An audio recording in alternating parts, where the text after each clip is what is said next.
After seeing the disaster that was season 1 when it first aired, I didn't even want to continue to season 2. However, I had a lot of people telling me I should jump back in, and that the second season was a considerable improvement over the first. And now that I've finally seen it, I'm starting to feel like I was punked, because the second season of Wheel of Time is unquestionably an even worse season of television than the first. And it's certainly an even worse adaptation. Season 1, at least, was somewhat following the story of the books for the first 3 episodes, and it at least didn't bore me to tears. I can't really say the same for this second go-around. Nearly everything, and I mean everything, is completely made up. Now that would be bad enough, but this is loosely based on The Great Hunt, which is one of the most high-energy novels in the entire series, and essentially one big extended chase sequence. But Rafe Judkins, he's decided to reduce it to a series of people standing around in semicircles, or just shot reverse shots of endless exposition. And don't even start with telling me that this is some sort of new turning of the wheel. That's just some BS the showrunners kept telling you in hopes you'll forgive them for hacking this material to pieces. And even if this was somehow a new turning of the wheel, in the words of Han Solo, "That's not how the Force works." As a microcosm for how this show continues to make all the wrong decisions, the show begins by removing one of the few positives, by getting rid of the opening sequence. However, now it's just words fading in on the screen. Now, why did they get rid of this? You got me. They're a streaming show. It's not like they're under some sort of restriction for time blocks. The first scene is with Ishamael, who claims that Rand freed him from his prison, which is, I guess, more kind of the fault of Moiraine, who brought him there in the first place. A random girl breaks up his Forsaken Anonymous meeting, and Ishamael tries to convince her that he isn't evil. You know, in the classic method of introducing her to horrifying monsters while Peyton Fane just grins at her evilly from the corner. This entire scene, it's really just here to give Ishamael more motivation. The problem is, the motivation they're giving, it's considerably worse than what was in the novels. If I'm understanding things correctly, it seems here he's planning to break the wheel so everyone can be free or something, or not have their destiny confined to whatever the wheel demands. It's pretty nonsense and incredibly vague. In the books, it's more philosophical. The nature of the Wheel of Time is history repeats itself over and over, as past lives are reincarnated. Because of this, Ishamael concludes that the Dark One will have infinite opportunities to win. Essentially, the conflict between good and evil will repeat over and over again, and the Dark One only has to win once, whereas good has to continually win. This viewpoint comes from the deepest pits of nihilism. Whereas here, his motivation is more back to the school of Thanos, that I'm trying to save you by killing you.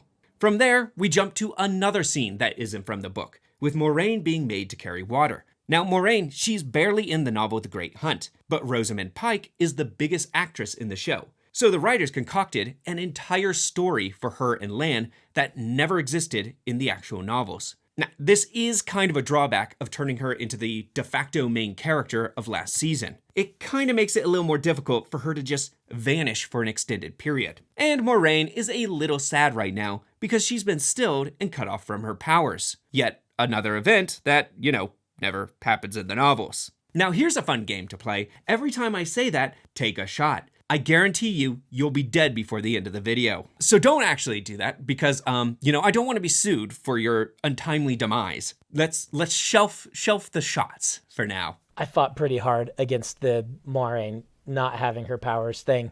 If we're having people lose their powers and get them back just for convenience of like a few episodes, it really detracts from the idea of losing powers, getting powers back. Rosamund Pike is fantastic. She is your star. You've hung your whole first season on her. And what do you do with Great Hunt, where she has a much smaller role? And so they wrote in a bunch of stuff to do with her. I understand what they were trying to do. I don't feel like it worked. They're having to crash at the house of Perrin, who, makes a habit of sexually harassing Lan whenever she's able. Moiraine meets Beodorman, who has brought her a broken piece of Quindalar and a poem.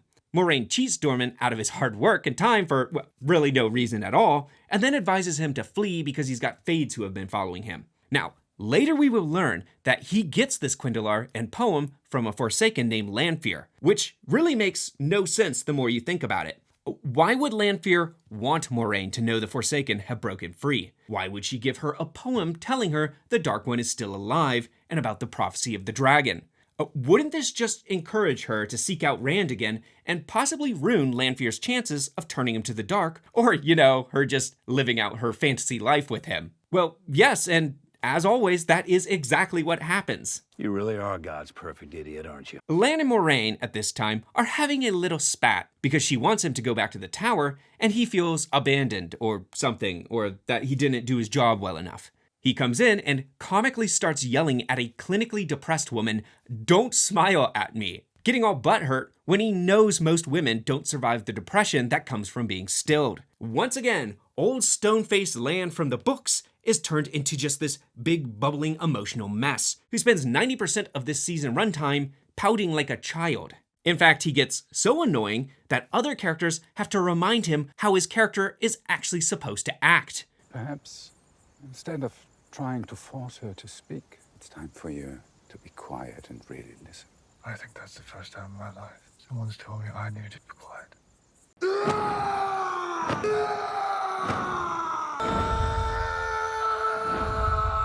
Later, Moiraine will attempt to sneak away and be attacked by more Fades, the ones that followed Bael Dormant. Now, why were there Fades following him if he was secretly doing the bidding of the Forsaken?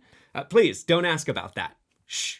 She's saved by Lan and the other Aes Sedai in a scene so dark, you just have to kind of imagine if it's cool or not. This action scene feels like it's only here because every episode this season seems to have to end with a action beat right before the credits. It turns out that at the end of season 1, Rand tells Moiraine to lie to all his friends and tell them that he is dead, and somehow she does it. I say somehow because there's this little thing with Aes Sedai that they're not supposed to be able to lie. Who knows, I guess she maybe inferred it in a roundabout way. But Rand is indeed still alive, and he's living this sexually charged life with Lanfear, unaware that she's a Forsaken. He's also working at Arkham Asylum, where Logain is being held. We see Rand's madness start to manifest when he uses the one power to beat up a bully. You hear sort of voices that are egging him on.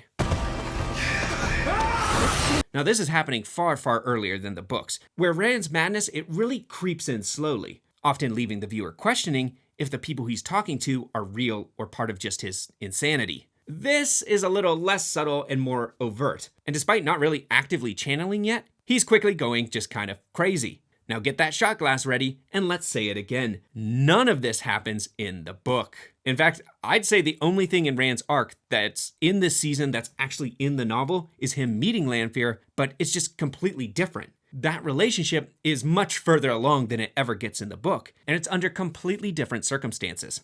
Rand meets with Logain and asks him to teach him, but Logain wants a bottle of wine, so I guess we get to watch Rand pointlessly search for a wine bottle for half an episode. Thrilling stuff. I'm so glad they changed his entire narrative.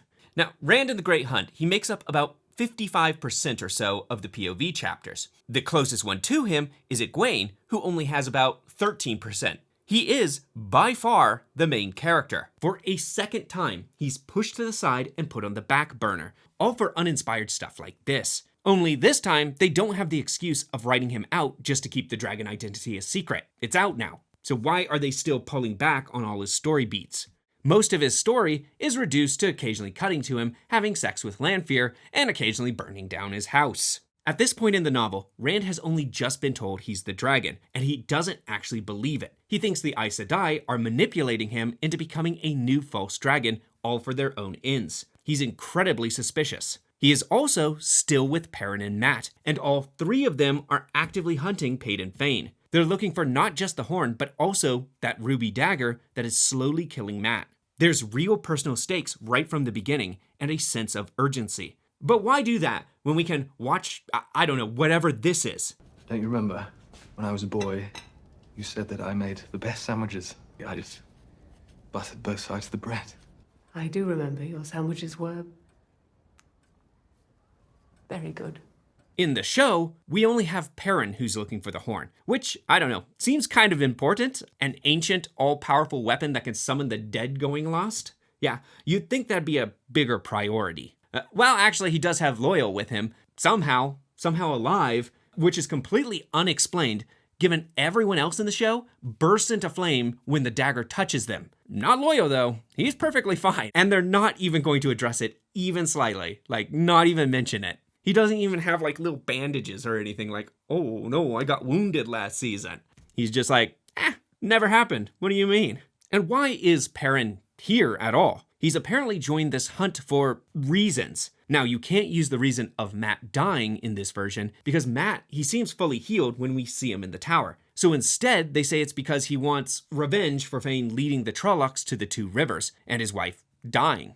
Anyways, they run into another wolf brother named Elias, and I guess better late than never. Elias was in the first book, but most of his scenes have been moved to, I guess, here. Although it is good to see him brought back into the story again and have that kind of relationship between them, it does take away from Perrin starting to embrace his powers, as in the novel, he is the one to lead the team to track down Paden Fane. It's a mix of people, but he ends up having to take over. As a result, Perrin really feels less active in his side of the story, and his big role for the season is largely reduced to just walking from point A to point B every single episode. I do think the only reasonably interesting thing to happen to him is when the Seanchan attack his crew and take them all prisoner. It wasn't from the novel, but at least it's something that's happening, something interesting. Though granted, he is quickly and easily set free by Elias, and then he's just back to wandering the desert, or woods, or whatever geography they decide to throw him in for the episode. Now, on the topic of the Seanchan, in the books, they were very clearly based on the Japanese and Imperial China.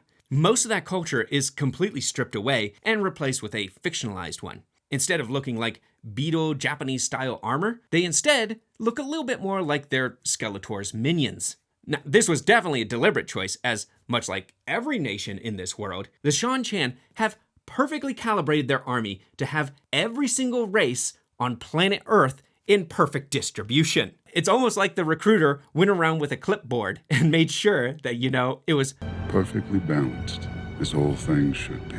The Seanchan end up executing a character named Uno, who in the novels is actually a supporting character that is around for most of the series. And what they do here was clearly done just for shock value. It's excessively violent and really just meant to shock the audience in a Game of Thrones sort of way. Now, don't get me wrong, Game of Thrones in some ways is one of the best things to happen to fantasy because it reinvigorated interest and got a lot of these projects funded. But in other ways, it really has caused some showrunners to try and shamelessly replicate it, rather than just trying to adapt the great source material that they have on hand. Because they do have some fantastic stuff on hand here, but they refuse to use it. Speaking of people not using their storyline, Mat, meanwhile, is revealed to have been captured by the Aes Sedai and is now being played by a completely different actor. Now, this, I will say, is a big improvement on Season 1. Barney Harris stepped away from the role, which allowed the newcomer Donald Flynn to fill in the role, and he much better embodies the character from the books, capturing his mischievous charm and a love for vices, that too. He still lacks Mat's kind of major trait of shirking responsibility and being dragged into heroics kicking and screaming, but I would say he's much, much closer to what he was in the book, and certainly far more likable. When we meet him, we have Liandrin, who's pulling a Dobby and has removed him from any references from his friends' letters. It's the only place I've got friends. Friends who don't even write to Harry Potter? Hang on. How do you know my friends haven't been writing to me? She's like, oh no, my friends didn't put me in the letters. They don't love me anymore. They don't want to be my friends. Except, Harry Potter at that time was what, 11? And Matt's like a 35-year-old man. Matt's bored, so he decides to dig a hole through his wall and finds Min on the other side, who's also been imprisoned. Why? Apparently the Aes Sedai want her fortune-telling powers, so they decided to just toss her into a cell. So, really makes you think. Are we the baddies? The two began to form a friendship. Now, Min was in the White Tower in the books, but she was there on kind of her own free will and forms more of a friendship with Egwene and Elaine. And speaking of Egwene, we finally are getting to something that's actually from the novel. It's amazing. It's a miracle. And I kid you not, this is the only arc in the entire season that even resembles the book. Egwene and Nynaeve are serving as novices in the White Tower and meet Princess Elaine. They are ordered to weave water clean, and Nynaeve becomes frustrated due to her block on the one power, and just kind of drinks it dirty out of pure stubbornness. This is another plus for the season. They do a lot better with Nynaeve's characterization, correcting her back towards her book counterpart. They bring back in the plot device that she needs to be angry in order to actually use her power and channel. And they also make her have much more of a stubborn streak. Is it perfect? No, but it's a welcome correction. And this character probably is my favorite one in the actual book. Again, I like her. She's like Magic Hulk. And I also like how she's constantly just putting her own foot in her own mouth, or completely unaware of how hypocritical she is lots of the time. A lot of those elements still do not come out as strong as, I would hope. Though Nynaeve and Egwene's arc is the best part of the season, it is what I would call the B plot of the book, while Rand's story was more the meaty A plot. Here, it's all reversed. This storyline has kind of been prioritized. It's been really expanded into what probably would be considered the A plot of this actual season, while Rand is relegated to B plot. Or relegated, I shouldn't say relegated because his stuff is almost entirely cut out and changed. Because of this, many characters for Egwene and Nynaeve's storylines have to be expanded or get more screen time. First, you have the character of Alanna, who was a fairly minor character within the books. Her expanded role is mostly due to behind-the-scenes reasons that we're going to get into a little later. I'll tell you what, it certainly wasn't expanded for such narratively important moments like trying to get Egwene to join an orgy. Thanks for that, writers. Yeah, I can see you definitely have your priorities lined up. But the real extended character here is certainly Liandrin, who, I'm not exaggerating here, may have as much screen time as Rand. Liandrin, as much time as Rand. The main character? I don't get it. She's a D-lister villain from the novels. If they were going to expand a character, it really should have been Eleda, who is nowhere to be found in either of the first 2 seasons, which is a huge misstep. She's a much more important and interesting villain. Spending that much time on Liandrin feels just like a complete waste, even if I do think the actress who played her really did a solid job. In this version, you've got Liandrin who's trying to convert Nynaeve over to the forces of darkness. She takes her to help cure a child, and later we get a backstory that she joined the Dark One in order to save her son. I don't need to tell you this probably, but all of this is made up. And some of it sounds more interesting than it really is. There's a whole lot of Nynaeve and Liandrin just walking down halls together and expositing backstory. Get used to that. That's a good portion of this season. Some expanded plotlines are more successful, like Egwene befriending Elaine, which did feel more naturalistic here than it probably ever did in the books. However, other plotlines are less successful, like cliché scenes such as when Nynaeve overhears Egwene bad-mouthing her, only then to have the, trite plot device that she leaves right before hearing whatever Egwene was going to say that would have made it sound not as bad as it was. Okay, that's just lazy writing to create character conflict that feels cheap. But you do have those moments that are from the books. One well-adapted scene is where Nynaeve is made to go through the arches for her accepted trial. This was probably the part that was closest to the book. Yes, the visions that she sees within the arches, they're different, but they're in the same spirit. Basically, she's forced to choose reality over appealing illusions. It also features a good twist where you think she's escaped, but is still actually trapped within the test. This surprised me in a good way. It keeps to the main thing from the novel, but expands on it in healthy ways. And it adds interesting questions, such as if Liandrin intended for her to fail or wanted to sabotage her, or if she actually did think she was ready and was pushing her further. This is the kind of stuff I would have liked to see more of. It is also a look at the true potential of the series, had they actually kept closer to that source material. We could have had so many more moments like this. And I won't say even this segment is perfect. They have major continuity errors, such as when the Aes Sedai tell Nynaeve before she begins the test that no one can speak of the Arches until they're actually doing their accepted exam. But it's immediately undercut with a scene right after where kind of the Mistress of Novices tells Egwene that Nynaeve died in the Arches, and even Elaine seems to know just everything about the test. Evidently, it's not the best kept secret. Now, my other big issue is at the end of the trial, Sheriam berates Liandrin for presumably killing Nynaeve. The big problem here is this was done as part of Liandrin's Dark Friend plot. But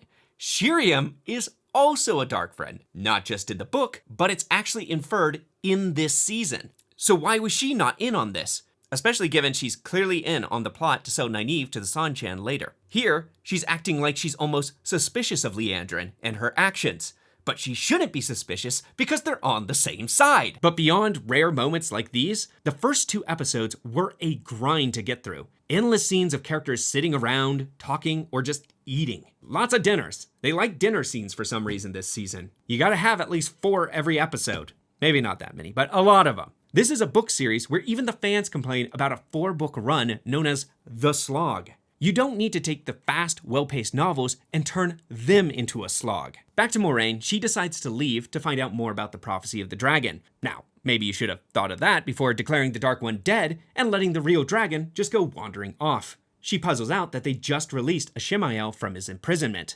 But it's completely unclear how she actually came to this conclusion. I mean, yeah, she's right, but how did she figure it out? How does she even know that it's Ishamael that they released? It could have been any of the Forsaken, but never mind that, she knows everything because the writers need her to. She's a dick to Lan for absolutely no reason and orders him back to the tower, while she goes to visit her sister and nephew in Cairhien. 2 characters that are, say it again, not in the book. Slow down on those shots. We still do have a long way to go. Here we get to watch such thrilling plot lines as Moiraine being made sandwiches and her being disappointed by them, and her bickering endlessly with her younger sister. See, Moiraine is meant to be Robert Jordan's Gandalf character, a powerful yet manipulative figure who is also mystical and mysterious. This attempt to humanize her and show her past, it is laudable for trying to make her more developed, but that does kind of undercut the mystique and kind of makes her in some ways more boring. But that's Moiraine. What is Lan up to? Well, he's having another dinner party, of course. What would we do if we missed some of those? And here, this is also the episode where the character of Maxim, I think it's Maxim, he starts to become a real pain. You have 14 novels. You have to condense stuff down and be selective about what you're showing. So far, Rafe Judkins has decided to not show almost anything from the books. But don't worry, he does have time to write in scenes for his boyfriend. And maybe this is cynical of me, but I do think this is the real reason Alana and her ward got such an expanded role for this show. Their scenes are really pure useless fluff, seemingly designed mostly just to write his boyfriend a paycheck. The character of Maxim is neither essential nor really interesting, and in my opinion, probably should have been killed off very early. This is corruption, goddammit. This is corruption. But there is some good stuff here with Moiraine, such as scenes that show off her more manipulative side. I like the reveal that she moved Logain out of the tower to train Rand, showing she still is a force to be reckoned with even without the one power. Even if it does make me wonder why she thinks Rand is in Cairhien to begin with, how she knows he's there, or why he would be there. And also her assumption that Rand, for some reason, would just know Logain is in town. Why she would assume that, I don't know. I also don't know why she would assume Rand would seek him out on his own free will when he's actively trying not to channel. And actually, now that I think about it, how would she have actually moved Logain out of the tower to begin with? She herself was banished last season. How did she have that pull? So yeah, the pieces don't exactly all fit together, even if the idea is, I won't say it's sound, but, you know, their intentions may have been in the right place. The whole subplot of Logain training Rand really does seem to be there to replace Asmodene training him in the books. These two, they never really had much of a relationship, if any. Rand had a more personal connection to a different false dragon, one that shows up later and after Logain had already been imprisoned. That's not to say I really mind Logain having more screen time, as I do like his redemption arc from the actual book, but that did exist kind of off to the side and separated from a lot of the key core characters. However, later, Rand and Lanfear are attacked by Fade and he kills it. For some reason, this gets them all hot and bothered, and right before they're about to get it on, Moiraine sneaks up and slits Lanfear's neck and stabs her in the heart. Now that did kill the mood. It also should have definitely killed Lanfear. Now the Dark One, he does have the ability to snatch up his servants' souls and reincarnate them after death. But when they're in their actual bodies, they're just as mortal as anyone else. And just like anyone else, the one power cannot cure death, which this show, again and again, just like last season, seems to try and get rid of, that anyone can be cured of anything, even death. It does exactly that right here, and Lanfear seems basically indestructible, which makes it completely unclear what can and can't kill people. Like, when are people in danger, and when are they not? Because both heroes and villains seem to be able to just heal themselves from anything. Afterwards, Moiraine tells a bewildered Rand that she's a Forsaken, and she can't lie about that fact. Except, apparently she can, because again, she lied about Rand being dead. Again, we don't know how she did that, so maybe she didn't do it directly, but she could also be lying about this in a roundabout way. Whatever, who cares? The writers need to pay attention to the story, okay? They should have caught this easy one. In their escape, Moiraine kills a horse and claims she had to do it, so Lanfear can't follow them. It's all a pointless exercise, given that for the rest of the show, Lanfear would teleport back and forth across the entire continent to wherever the script needs her to be. Moiraine then tells Rand that Lanfear was in love with his past life and obsessed with him. She, for the second time, calls Lews Therin the Dragon Reborn. But every single one that mentions Lanfear agrees that she loved the Dragon Reborn. And no writers, just read the books. You'll be able to figure this out. It's not hard. Lews Therin was the dragon. Then he was reborn into the Dragon Reborn. It's not complicated. You can get this. I believe in you. Moiraine then concocts a plan to have Rand seduce Lanfear, I guess, in the dream world. Not a great plan. This does lead, though, to one of the goofiest images of the entire series, with Rand tied to a literal broken wheel while he talks to a Lanfear who is dressed up as a dominatrix. Bravo, writers. Bravo. The big problem is they continue to wreck Rand's arc. They continue to put him on the back burner and take away his own story. And a lot of people who have read the first book, they do think Rand is a Mary Sue or cliché fantasy protagonist. And for those first 2 books, that's not an unwarranted critique. The Wheel of Time is this brilliant mix of both Western and Eastern philosophy, religion, and fantasy. Rand's arc is this parallel to the journey of enlightenment.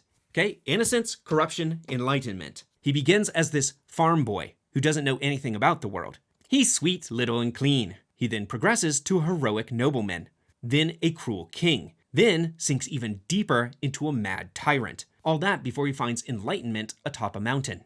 That basically would make up his character arc if we were to put it all together. Here, though, he's kind of just this empty slate of just nothing. He's sometimes a big man-child, he's sometimes insane, he's sometimes nice, sometimes cruel, and sometimes he's just that Gary Stew. The core arc is completely lost, and because of that, Rand starts to feel like a non-character. But the show likes to ignore Rand, so let's leave him and return to the White Tower. Liandrin visits Mat and says he's free to go. It turns out Liandrin is using Min to lure Mat towards Rand because she had a vision that Mat's gonna kill the dragon. Now, Min is knowingly going along with it so that the Forsaken will cure her of her visions. And writers, just to let you know, that would make Min a dark friend, which she is not supposed to be, but I guess she is here. Anyways, Dark Friend Min decides to leave with Mat while pretending to be his friend. As a palate cleanser, let's get back to what's actually in the story. Nynaeve refuses to abandon the light, so Liandrin betrays her by luring her out of the tower under the pretense of saving Perrin. She is joined by both Egwene and Elaine. Now in the novel, Liandrin has a shred of intelligence and decides to attack them after they get to their actual location. That's when she betrays them. This show hilariously decides to make her attack them at the academy, which forces her to carry 3 grown women through the ways and across the entire continent all by herself. Not a great plan. She tries to sell them off to the Seanchan, but can't even do that right, and they all just kind of skip off into the woods. Egwene, however, is caught and placed in a collar. This becomes what is easily the best part of the show. It's weird. It's almost like if you follow the source material, you'll be rewarded. It's almost like these books became bestsellers for a reason. This is great stuff here by actress Madeline Madden, who completely sells this character arc. There are major differences, but it hits the main beats as we see Egwene tortured and brought down, all while Nynaeve tries to free her. I was especially impressed with actress, I'm gonna butcher her name, sorry, but Zayla Mendez-Jones? I think that's it. I hope that's it. Anyways, I was impressed with her, and she plays the slaver Reyna. She embodies this great mix of being both sweet and sadistic, pretending to be friendly and speaking softly while also doing unspeakable things and treating Egwene just like she's a dog. All of this really was some of the best the show has had to offer so far. And then we go back to made up BS. Paden Fain arrives and hands over the horn to the Seanchan. And all I can say is what a great hunt. We've done it, boys. Call off the hounds. Just a lazy, leisurely walk from one town to another. All of Great Hunt, the book, is chasing, like it's a travelogue, trying to get the horn, get to the horn, find the horn. So it means when the horn gets used, it's been a centerpiece of, it's been the MacGuffin the entire book. Yeah. So yeah, but it is the centerpiece of the book. Which probably has you asking, what is Perrin getting up to? Wasn't he supposed to be stopping all this? What was he doing instead? Certainly nothing to prevent the horn getting to this location, that's for sure. He did jack on that. Perrin, again, spending a whole lot of time walking around and staring at people. My man Perrin. At least he saved Avienda, right? No. Well, Perrin ditches Elias for Hopper, his wolf buddy. He continues to walk around until he runs into Avienda. This scene is kind of similar to the one in the books, except with a different Aiel. So we'll give it to them. Put away that shot glass. You've had enough already. I already know in advance that the show basically skips the entire third book. I'm also confused again by the casting, Now in the books, the Aiel are sort of a joke. They are a group of people cursed to wander the desert until the last battle. I think Jordan found it funny to put a bunch of pale-skinned, red-headed Scottish people in a desert for centuries. The Aiel racially do have to be very distinct, because it is what clues the two rivers into the fact that Rand really doesn't belong. After all, he's a spitting image of someone from the wasteland, being tall and red-headed. Confusingly, the show seems to keep to this. All the Aiel in this season, including Rand, are tall and red-headed, except for Aviendha. This is the sort of casting that makes fantasy readers who are into world building want to rip their hair out. And it's not the fact that she's black. They could have cast a short white brunette and I'd have the exact same reaction. My big thing is be consistent. Hell, you could have cast all the Aiel as Native Americans, as there's some crossover inspiration there, and then just dyed all their hair red. Boom, there you go, diversity acquired. The point is, be consistent. It's not like Aviendha's actress is bad. It's just the casting makes you go, okay, if all the rest of them are tall redheads, why did you do this? It doesn't fit with the rest of the world building. They also exhaustingly decide to make Aviendha sexually promiscuous, which, you know, is just like everyone else in the show. Everyone, and I mean everyone, seems ready to jump in bed with anyone they make eye contact with. I will give them this, though. The fight scene with Aviendha was badass. Full props to that stunt woman that was behind the veil. Yeah, it's a little ridiculous that she kills about 20 trained men with weapons with her bare hands, but damn did she look good doing it. Lanfear, meanwhile, meets with Ishamael in this dream sequence and pretends to be Rand, all to troll him, I guess, all with the greatest effect of the season. It's good stuff. A lot of time is being spent to more develop out the villains, and I am kind of torn on it. Yeah, it can be nice to flesh out our baddies, but again, Wheel of Time has a lot more in common with classic high fantasy such as Lord of the Rings. Many villains are just stand-ins for human failings or innate evil, rather than these deeply fleshed out characters. Now both, I think, can be compelling when done right. Take Ishamael, for example. His philosophical nihilism, that backstory, is compelling. But if you actually look at him within the context of the narrative for those first two books, he is a stand-in for the Dark One himself. He's been driven mad to such an extent that he now believes that he is the Dark One and goes by the name Ba'alzamon. Readers are led to believe he is the Dark One from the beginning. It's actually more of a twist when it's revealed that he's actually his right-hand man. So for the first two books, we think they are actually fighting directly with the Dark One. Taking that away does lower the stakes, and trying to flesh him out really slows the pacing. Next, Ishamael appears before Min and tells her Mat must kill Rand. Why must Mat kill Rand? I don't know. Also, how does he know this? Did Min tell him that she saw that vision? We never see her do this. I mean, Ishamael can't see the future. How does he know this? Mat reunites with Rand, but it's completely pointless because he's instantly snatched up and teleported to Falm so he could be there as part of the finale, especially after doing almost nothing for the entire season, which does beg the question, if they need Mat to kill Rand, why are the Forsaken taking him away from Rand and teleporting him hundreds of miles away? I don't understand it. I don't know, maybe Lanfear doesn't want him to kill Rand, but then again, she hands him over to Ishamael. If she didn't want him to do that, she should have just killed Mat. Nothing makes sense. It doesn't make any sense. In Falm, Mat is confronted by Ishamael, who offers him tea that will show him his past lives. First, it makes no sense why Mat would take it to begin with. In the books, he does lose chunks of his memory and seeks to fill them. However, when he does, it's kind of like a cruel monkey paw trick and they get filled with memories of his past lives. Here, he isn't missing any memories. He has all of them. Why would he care about seeing his past lives? Especially when this is Mat we're talking about, who actively avoids situations that don't directly benefit him or his friends. Secondly, this scene will do nothing for this season. I don't know why it's here. It basically won't come into play. Well, I guess there's one line of dialogue.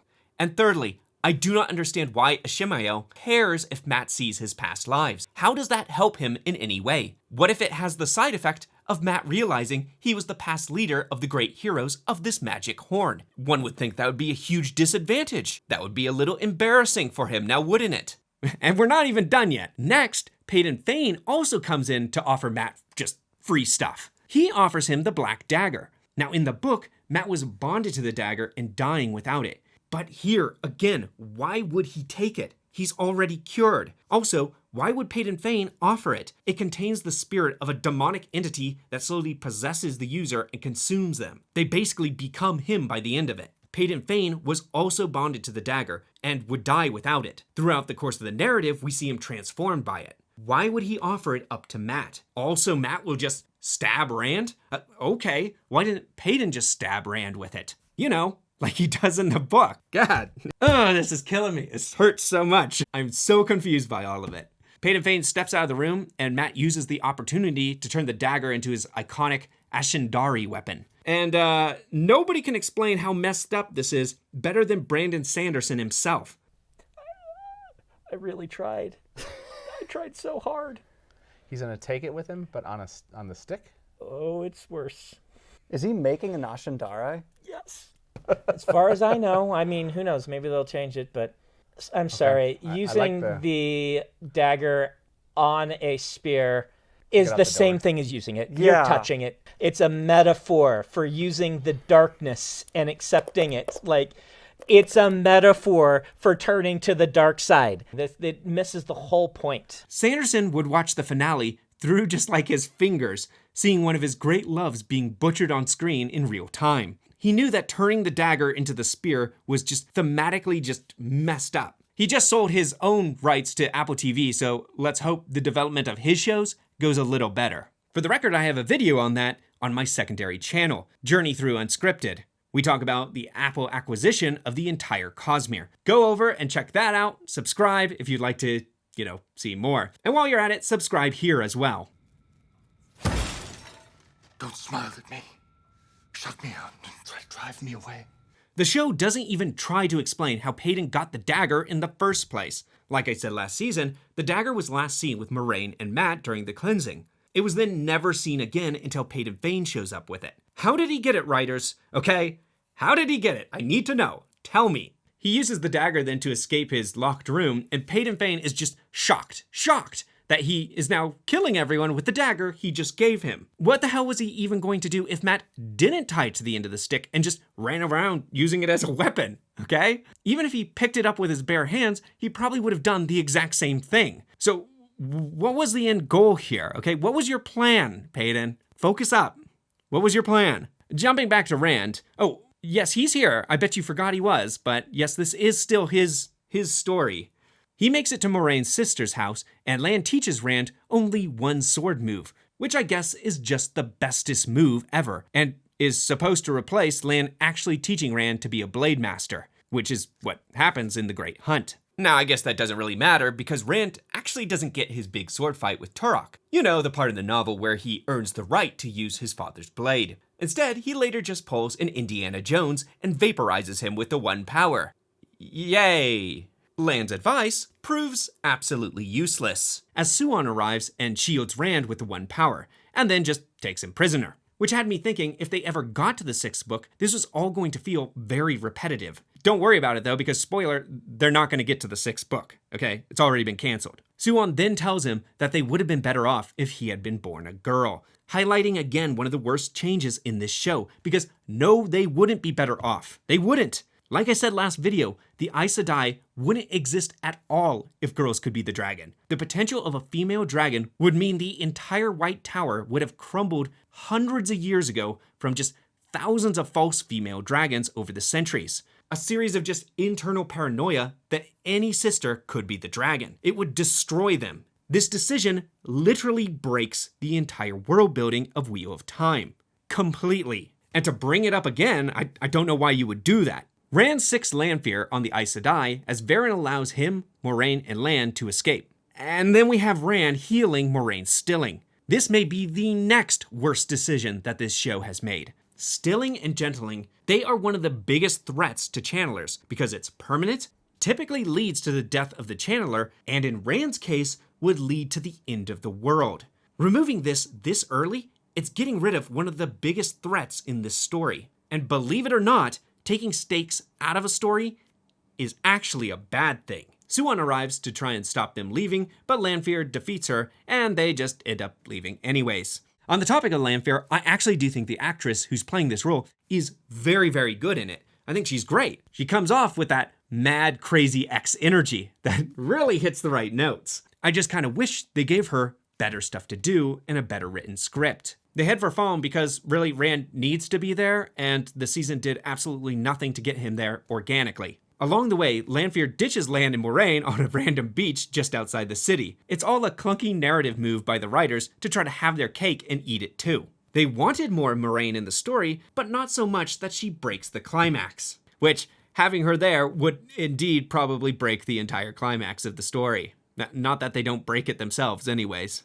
And so we get to it. The big Battle of Toman Head. Well, a bunch of White Cloaks just kind of show up out of nowhere and ride their horses right through a gate that is just conveniently left open. And I'd say that kind of defeats the purpose of a wall, doesn't it? Now, they do somewhat have my sympathies because this was all done simply because they probably didn't have the budget for another big battle. And it's much easier to show like 5 dudes fighting in a back alley and throw some dirt to obscure the frame rather than actually show a full battle. However, this does turn one of the most interesting and dynamic battles into what is basically a pub brawl. The Horn of Valyr, the main thing driving the story of this season, isn't even guarded, so Loial just sort of picks it up and walks out. At first, I thought I zoned out and missed Loial maybe stealing the horn, like my eyes just glazed over or something, but nope. There is no scene where he actually gets it. It just cuts to him walking out of the palace and he has it. Once again, amazing hunt, everyone. Well done. Man, this horn, it really is a second thought to everyone, including the writers.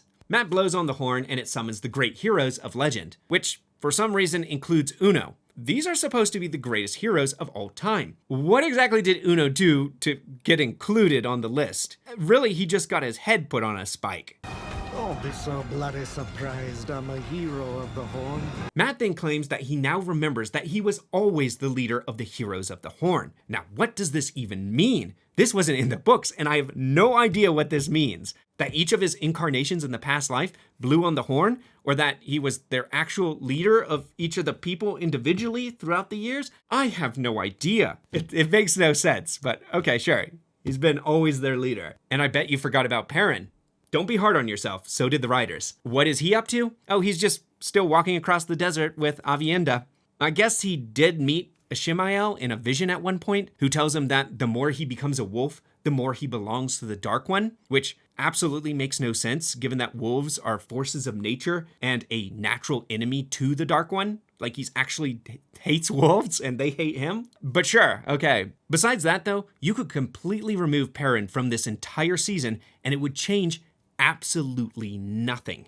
They even get rid of one of the best reveals from his side of the story, which is that Ingar is a dark friend. But on the other hand, they did make Min and Moraine's nephew dark friends instead. I guess they wouldn't want just like a third repeat of that, which I guess makes sense. Past that though, there's not much interesting here, except, oh, I guess Hopper dies, which is actually kind of sad. He seemed like a good boy. Egwene manages to break free of Rhaena's control and take her revenge. I'm, again, a little torn on this. On one hand, it steals another great moment from Nynaeve. On the other hand, it is emotionally satisfying to see Egwene regain her own freedom for herself. I also don't like that instead of having her friend, Nynaeve, get to save her, she is sort of saved by an unnamed trebuchet that pops up out of nowhere. And despite hitting the tower just dead on and killing everyone on top of it, only Egwene and Rhaena survive. Really, what are the odds? Egwene freeing herself really undermines a whole bunch of what's going on.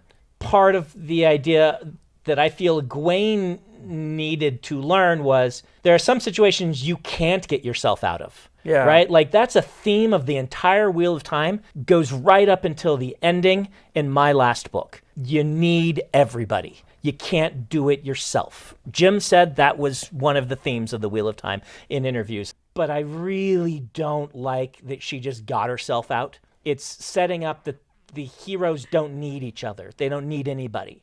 But how they do it doesn't make a whole ton of sense. She puts Rhaena in a slave collar while she is still in her collar. Doesn't that still count towards the rules of she's not allowed to hurt her damane? Because that is a rule within the show, that if they try and hurt their damane, the collar punishes them. So wouldn't enslaving your slaver count as hurting them? So how can she even do that? And even if she could, even if the rules allow it for some reason, you now have them both enslaved to each other. Sure, Egwene can hurt Rhaena, but she can do the same right back to her can't she? So why doesn't she? It's all a little clunky on the tail end. But other than that, again, this arc is better than 99% of the things in the show. This does lead to the question of what does Nynaeve get to do instead? And, well, a whole lot of nothing. She does hilariously heal Elaine by pushing an arrow through her leg backwards. Yeah, I'm no doctor, but I don't think you're supposed to shove the fletching of the arrow through the wound, all right? Again, not a doctor, but I'm 90% sure on this one that's not a good technique. Rand finally gets to Falm, finally. He's finally in the main narrative. He gets to be here, do stuff, yay.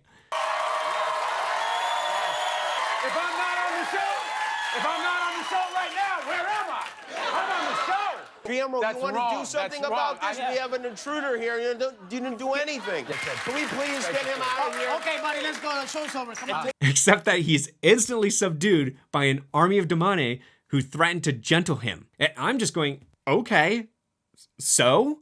We just established last episode they know how to heal Stilling now. Who cares? See what I mean by taking away the stakes? Like an idiot, Matt shows up and throws a spear at Ishamael's back, but it's just an illusion. He Loki'd him, I guess, and it ends up spearing Rand instead. Are you ever not going to fall for that?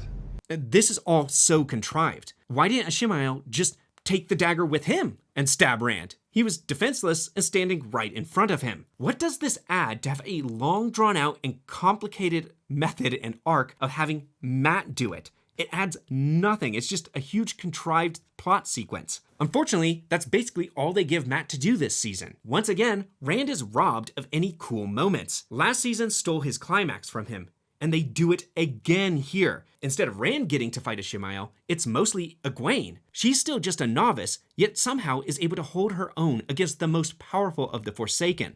Yeah, she should have been flattened like a pancake. Instead of having Rand and Ishamael have this Dragon Ball Z fight in the sky, we get people standing in a circle and taking turns shooting particle effects at one another. All of it building to this ending that seems to just signal to the audience that Rand isn't the dragon at all, that we, as a team, are the dragon. And this really just gives me flashbacks to the Flash on the CW. I'm the Flash. You are not the Flash, Barry. We are. No, you're not. Only one of us actually has to go out and get punched in the face. So, okay, what does Rand actually get to do? Well, after Moiraine takes out a couple of ships in the harbor from miles away, Rand is then able to just casually walk up right to Ishamael and just kind of gently stab him in the chest. That's it, okay? That's literally it. That's all he gets to do. Everything everyone else gets to do is significantly more impressive than this so-called dragon. I'm starting to wonder why you even need him. He's starting to feel like dead weight. I mean, at least let him make the fire dragon, okay? Let him make even that. It's a glorified fireworks, for God's sakes. But no, that also has to be Moiraine. So here's my problem. Yeah. What is Rand's arc in this season? What's Rand's arc? Right, but if Matt hadn't been there, he doesn't get wounded. Right. If Matt hadn't been there, then they don't need Elaine to heal him. Nynaeve didn't do anything. Perrin has a shield. What does that even do? So really, what's happening there is Rand needs Egwene to do all the hard work and then stab a guy. Rand didn't need to be there. I'm sorry. Egwene just needed a sword. But it still bothers me that so many of the characters didn't have to be there. And so much of it doesn't seem to mean anything. The weird thing here is Rand does become basically just a sock puppet, doing what everyone else tells him to do. And ironically, that was one of his biggest fears in the book. So I guess in a way, we have come full circle. Anyways, roll credits, it's done. I'm so happy this season was over with. I was like so relieved when I saw those credits. I'm like, freedom. Season 1 was a bad adaptation. I don't know if I would consider this season to be an adaptation at all. I could list all the changes, but it's far faster to list the few things that are the same. Nynaeve and Egwene's arc is pretty close to the book, but just expanded. It has a bit more filler in it. Perrin meets and saves an Aiel character, and his scenes with Elias are very similar to the ones from the Eye of the World. Rand meets Lanfear, who pretends to be somebody more innocent, but even that's still completely different. There is a battle at the end between the Seanchan and the White Cloaks, Matt blows the Horn of Valir at some point, and there's a final confrontation of some sort with Ishamael, okay? That is literally it. Everything else is completely made up. this whole season's basically a full rewrite. Moiraine and Lan's arcs are whole cloth conjured out of nothing. Rand's entire storyline is made up and didn't exist at all. Matt's entire storyline is made up and didn't exist at all. Liandrin's entire storyline is made up and didn't exist. And about half of Perrin's stuff is also all just made up by the writers. It's almost entirely new. If I was to cut this down into only the stuff from the novels, I think that it would be about 1 episode long. The cost is this. Yeah, in here. You have these scenes, then you can't do this justice. And so either the whole show should be lean into the Moiraine drama stuff, or all it's doing is preventing you from having the time to set up Perrin's arc and even like Egwene's arc. Like Egwene has the strongest arc, but Egwene does so much in this season. Like, and nobody else really gets to do anything. Rand gets to stab Elend, but what does that mean? This book series extends over 14 books and a prequel. I understand it's extremely hard to condense. That's a tough job. So why is it you have an entire season with the majority being stuff that isn't from any of the 14 books? At this point, I'm just thinking, go make your own fantasy show and do your own thing.